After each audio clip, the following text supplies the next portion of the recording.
11 countries first began to use the euro in 1999.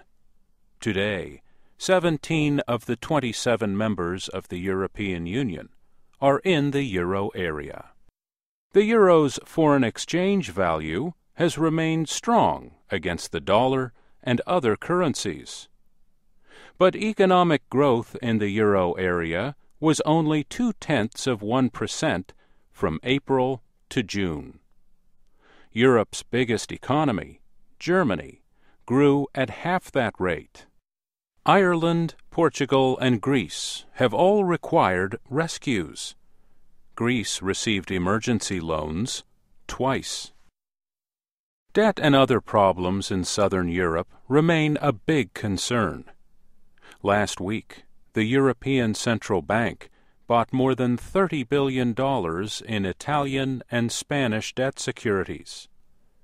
Italy and Spain have yet to recover from the worldwide recession. The purchases of their government debt helped reduce their borrowing costs, but the bank will probably have to act again. On Tuesday, German Chancellor Angela Merkel and French President Nicolas Sarkozy met in Paris. They discussed economic governance for the euro area and cooperation on budget and tax policies. Chancellor Merkel said, "We want France and Germany to move closer in terms of fiscal integration." President Sarkozy agreed that the two neighbors must move closer on budget issues. Their proposal calls for a true European economic government. It would include the leaders of the 17 euro countries and would be led by the European Union President. The current president is Herman van Rompuy of Belgium. The group would meet at least twice a year. One goal would be to control budget deficits for euro area countries. Rules limit the deficits of EU members to about 3% of the size of their economies. But many members, including France, have bigger deficits than that.